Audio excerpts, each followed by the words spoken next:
ஆண்டவர் உங்களோடு இருப்பாராக. யோவான் எழுதிய தூய நற்செய்தியிலிருந்து வாசகம். அக்காலத்தில் இயேசு சென்று கொண்டிருக்க போது பிறவிலேயே பார்வையற்ற ஒருவரை கண்டார். அவர் தரையில் உமிழ்ந்து உமிழ்நீரால் சேறு உண்டாக்கி அச்சேரை பார்வையற்றவருடைய கண்களில் பூசி, நீர் சிலோவாம் குளத்திற்கு போய் கண்களை கழுவு என்றார்.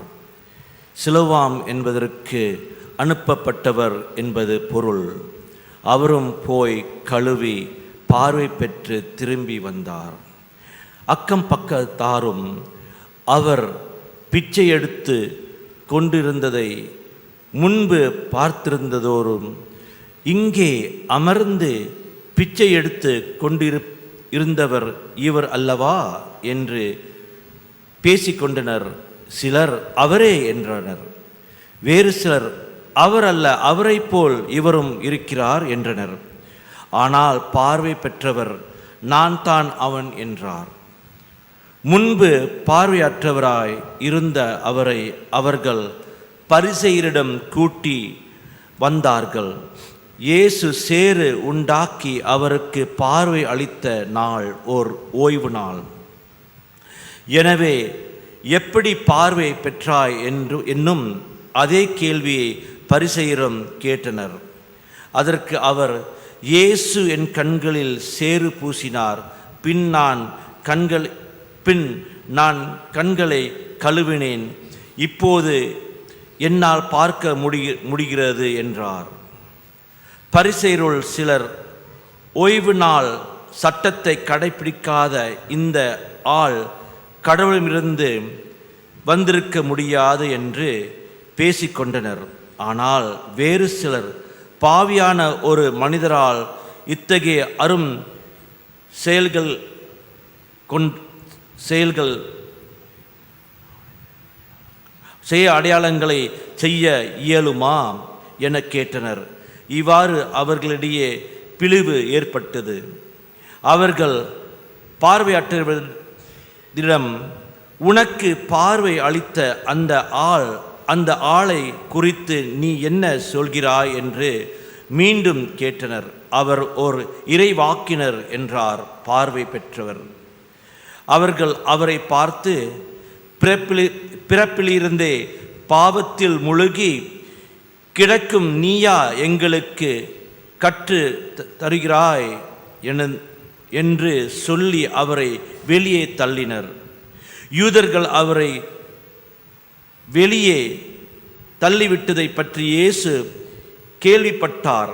பின் அவரை கண்டபோது, மானிட மகனிடம் நீர் நம்பிக்கை கொள்கிறீரா என்று கேட்டார். அவர் மறுமொழியாக, ஐயா, அவர் யார் சொல்லும், அப்போது நானும் அவரிடம் நம்பிக்கை கொள்வேன் என்றார். இயேசு அவரிடம், நீர் அவரை பார்த்திருக்கிறீர், உம்மோடு பேசிக்கொண்டிருப்பவரே அவர் என்றார். அவர், ஆண்டவரே, நம்பிக்கை கொள்கிறேன் என்று கூறி அவரை வணங்கினார்.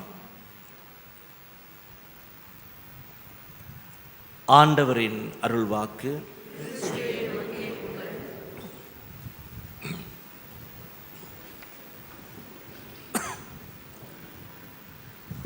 நற்செய்தி நான் குறுகிய வசனத்தை எடுத்தேன். நீண்ட வசனம் 2 பேஜ் உள்ளது. நீண்ட வசனம் 9ஆம் அதிகாரம் 1லிருந்து 41ஆம் வசனம் வரைக்கும்.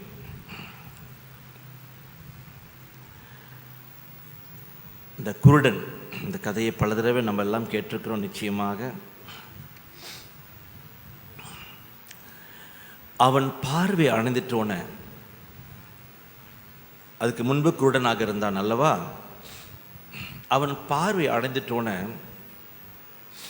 அவன் வாழ்க்கையில் ஒரு மாற்றம் இருந்துச்சு. முதல் மாற்றம் தன்னுடைய தோற்றத்தில். எப்படி தெரியும் நம்மளுக்கு அவனோட தோற்றம் மாறிடுச்சுன்னு? மூடின கண்கள் திறந்து விட்டது. பார்க்குறாங்க. பார்க்குறவங்க சொல்கிறாங்க, இவன் தானே அவன் தானே இவன் தானே அந்த கிணறு அந்த அந்த அந்த அந்த இடத்துல நின்றுக்கிட்டு உட்காந்துருந்தான். வேறு சிலர் சொல்கிறாங்க, இல்லை இவன் அவன் போல இருக்கிறான். ஸோ அவங்க இடையிலேயே பல டிஸ்கஷன் ஓடிக்கிட்டு இருக்குது. ஆனால் இவன் சொல்கிறான், நான் தான் அவன், எனக்கு கண்ணு திறந்து விட்டதுன்னு. ஒருத்தனை ஆண்டவர் தொட்டு விட்டோன்னே அவன் வாழ்க்கையில் ஒரு மனமாற்றம் இருக்கிறது. தோற்றத்திலையும் சரி உள்ள அளவிலையும் சரி ஒரு மனமாற்றம் அவன் அடைந்தான். There was a radical transformation. அடிப்படையாக அவன் வாழ்க்கையில் ஒரு மாற்றம் ஏற்பட்டது. இதுதான் உண்மை என்னுடைய வாழ்க்கையில். அது பார்த்துட்டோன்னே அந்த நீண்ட வாசகத்தில் என்ன தெரியுமா நடக்குது? இந்த அற்புதத்தை பார்த்துட்டு அதுக்கு முன்பு அவன் குருடனாக இருந்தால ஆண்டவரோட சீடர் போய் கேட்குறாங்க, இயேசுவே ஆண்டவரே, அவன் கண்ணு குருடனாக இருக்கிறானே, அவன் பிறவிலியாக குருடனாக இருப்பானோ? ஒருவேளை முன்னோர்கள் செய்த பாவமோ அல்லது அவன் செய்த பாவமோ, அதனால தான் அவன் குருடனாக இருக்கிறான் என்று கேள்வி எழுப்புறாங்க. அதான் அவங்க பார்க்குறாங்க. பார்த்துட்டு அவங்களுக்குள்ளே ஒரு டிஸ்கஷன் ஓடிக்கிட்டு இருக்குது. ஆனால் இயேசு இந்த குருடனை பார்த்து என்ன செய்கிறாரு? அவர் ஒரு நடவடிக்கை எடுக்கிறாரு. அவர் பேசல. என்ன செய்கிறாரு? என்ன செய்தாரு? என்னத்தை பாவிச்சாரு? சேர எடுக்கிறாரு. The disciples saw the incident, saw him blind. They were discussing. அவங்கள் பேசிக் கொண்டிருந்தார்கள். ஆனால் இயேசு அவன் இந்த குருடனை பார்த்து அவரு கதை பேசல. உடனே அவரு சேத்தை எடுத்து உமிழ் நீரால் அதை தொட்டு அவன் கண்களை வைக்கிறார். They saw something and they discussed. Jesus saw something and Jesus acted upon. அவங்கள் தன்னுடைய சக்தியை வலிமையை பயன்படுத்தி கதை பேசிக் கொண்டிருந்தார்கள். ஆனால் இயேசு அந்த சக்தியில் செயல்பட்டார். அவரோட சக்தியில் செயல்பட்டார். இப்போ நம்மளுடைய வாழ்க்கையில் நம்ம நிறையா பேசி கொண்டிருக்கிறோமா? ஆனால் ஒரு சூழ்நிலை வரும் பொழுது அந்த சூழ்நிலைக்கு எடுத்தாப்புல நான் செயலில் ஈடுபடுகிறேன்றான். நிறையா பேசுகிறேன்னா நிறையா செயல்படுகிறேன்னா இந்த கதையில் நம்ம தெரிஞ்சுக்கலாம். The disciples were discussing, but Jesus was doing. நம்ம வாழ்க்கையில் எப்படி இருக்குது? அவங்களுடைய energy they use in words. அவங்களுடைய சக்தியும் வலிமையும் பேச்சிலேயே முடிச்சிட்டாங்க. ஆனால் இயேசு செயல் மூலமாக அவருடைய எனர்ஜியை, அவருடைய சக்தியை, அவரோட வலிமையை பயன்படுத்தினார். அப்போது பேசுகிறத குறைச்சிட்டு செயலில் ஈடுபடுவோமே. இதில் ஒரு படிப்பினை நம்ம நிறைய படிப்பினை பெற்றுக்கொள்ளலாம். இந்த வாசகம் எல்லா வாசகத்துலேயும் நிறைய படிப்பினை நிறைய கண்ணோட்டத்தில் பார்க்கலாம். இரண்டாவது, இயேசு அவரை தொடும் பொழுது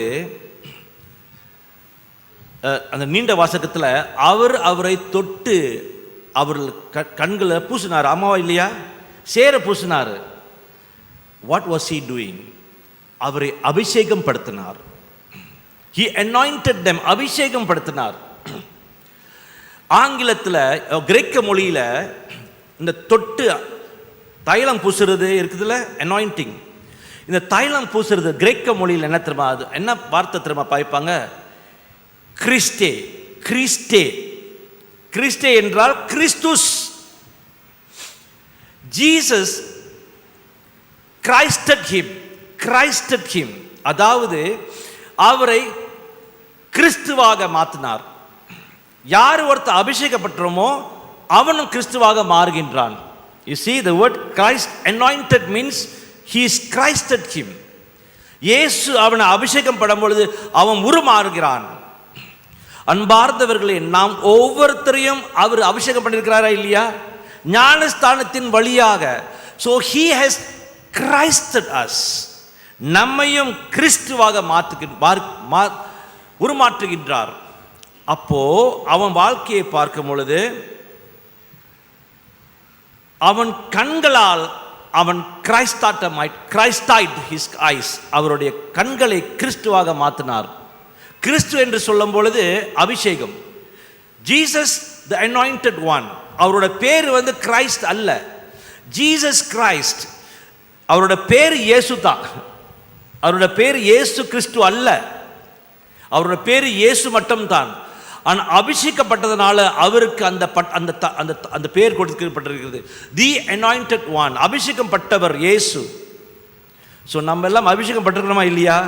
so we are Christed, we are in Christ. இந்த கிரேக்க மொழியிலிருந்து, அடிப்படையான மொழியிலிருந்து வந்த வார்த்தை. அடுத்தது, அப்போ our eyes are also Christed. So இந்த கண்களால், முதல் இரண்டாவது வாசகத்தை சற்று முன்பு கேட்டீங்களா, ஒளி, இந்த கண்களால் தான் அந்த ஒளியை பெற்றுக்கொள்கின்றோம். அந்த ஒளி சாதாரண ஒளி அல்ல, அது ஞான ஒளி. எல்லாத்துக்கும் கண் இருக்குதா இல்லையா? இருக்குது, எல்லாத்துக்கும் கண் இருக்குது. என்னத்தை உள் வாங்குறோம் இந்த கண்களால்? இந்த குழந்தை பிறந்துட்டோன்னே அம்மாமார்களே, அப்பாமார்களே, அம்மாமார்கள் குறிப்பாக, குழந்தை பிறந்துட்டோன்னே உலகத்துக்கு முதல்ல வந்துட்டோம், அந்த குழந்தை என்ன செய்யும்? ஹலோன்னு சொல்லுமா? ஹாய் டேடி, ஹாய் மம்மின்னு சொல்லுதா? என்ன செய்யும்? அழுவோம். குழந்தைக்கு பார்க்க முடியுமா, பார்க்க முடியாதா? பார்க்க முடியாதா? தெரியலையே. குழந்தையால பார்க்க முடியாது. As a baby, as a just born baby, the child cannot see. அது கேட்கத்தான் முடியும், பார்க்க முடியாது. அந்த நேரத்தில் அது என்ன செய்யுது? அழுவுது, நிறைய கத்தி அழுவுது. அது என்ன தெரியுமா சொல்லுது? என்னைய பாருங்களேன், எனக்கு அட்டென்ஷன் கொடுங்க, எனக்கு பசியா இருக்குது, சாப்பாடு கொடுங்க, என்னை அரவணைங்க, என்னை கொஞ்சிங்க, எனக்கு என்னைய நீங்கள்லாம் பாருங்க என்று அந்த குழந்தை கேட்டுக்கொண்டிருக்கிறது, கத்திக்கொண்டிருக்கிறது. குழந்தையிலேயே அது சுயநலவாதி. ட்ரூ, குழந்தையிலேயே அது சுயநலவாதி. எனக்கு வேணும், எனக்கு வேணும், எனக்கு வேணும் எல்லாம் கேட்டுக்கிட்டு கத்திக்கிட்டு இருக்குது.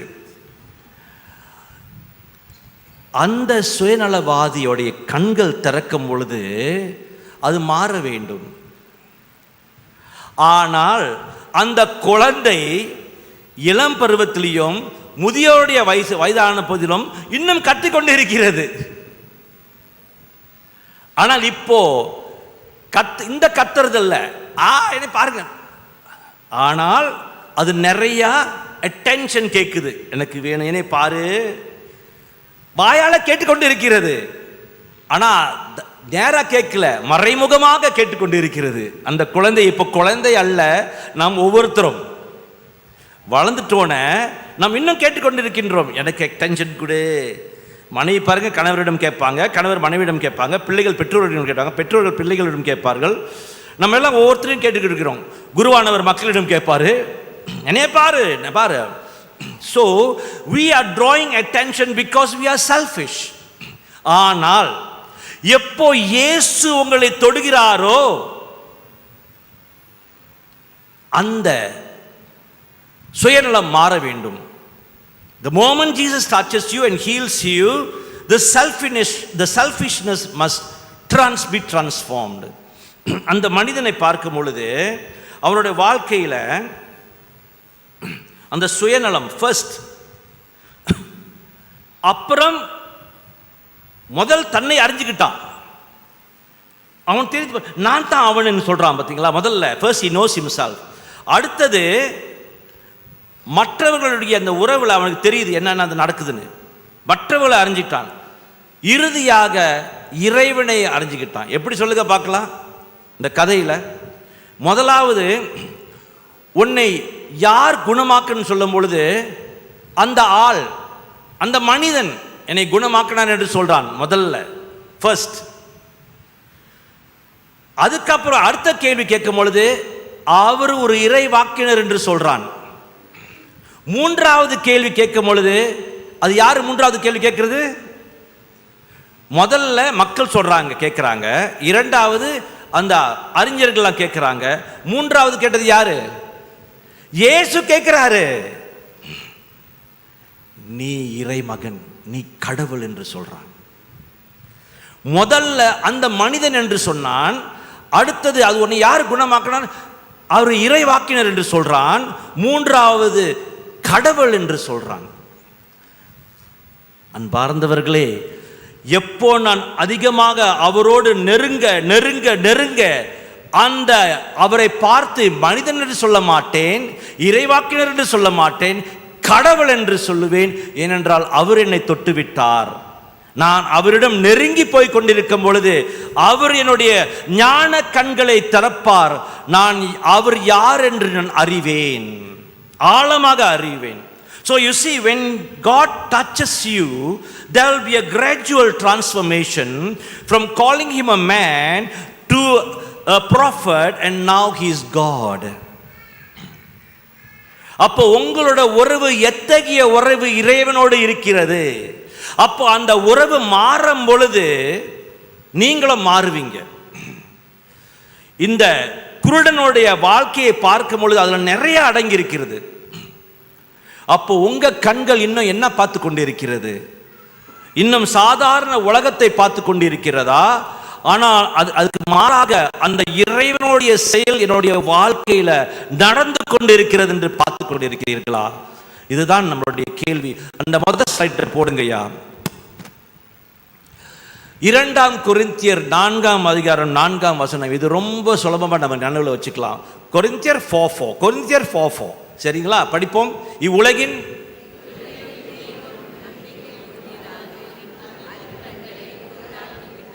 Hold on. இவ்வுலகின் தெய்வம் நம்பிக்கை கொண்டாடுவதற்கு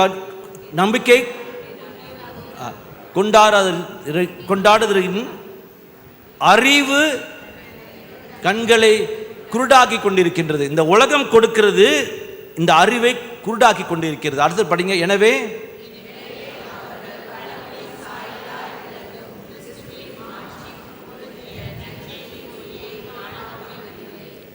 பார்த்தீங்களா, அவர்கள் கடவுளின் சாயலாய் விளங்கும் கிறிஸ்துவின் மாட்சி பொருந்திய நற்செய்தி ஒளியை காண முடியவில்லை. ஏனால் இந்த உலகம் என்னுடைய கண்களை அது மங்களாக்கிவிட்டது. அப்போ இந்த உலக ஒளியில நீங்க வாழாதீங்க. இயேசு இறை ஒளியில வாழும் பொழுது அவர் உங்களுக்கு இந்த மாற்றத்தை கொண்டு வருவார். இவன் வாழ்க்கையில இயேசுவை தொடும் பொழுது மாற்றம் இருந்துச்சு. ஆமேன், ஆமேன், ஆமேன். அதுதான் அவர் நம்மளை கொண்டு வர. ஏனென்றால் இந்த உலகம் கொடுக்கிற அந்த நம்பிக்கை அறிவு நம்மளை இன்னும் குருடனாக கொண்டு போய் விடும். ஆனால் இறை அன்பு அவர் தொடும் பொழுது அந்த தெளிவு வந்துவிடும். அடுத்த ஸ்லைடை போடுங்க. அடுத்த ஸ்லைட் மத்தேயு 6 அதிகாரம் 22 படிப்போம். கண்தான்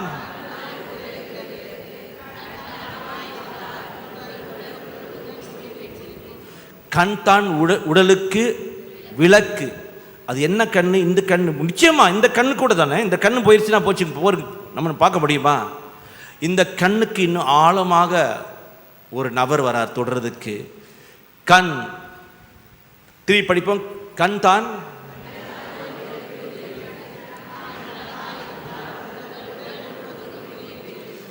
கண் நலமாயிருந்தாள். ஃபாதர், நான் இப்போ தான் கேட்டராக்ட் ஆப்ரேஷன் பண்ணிட்டு வந்தேன் ஃபாதர்.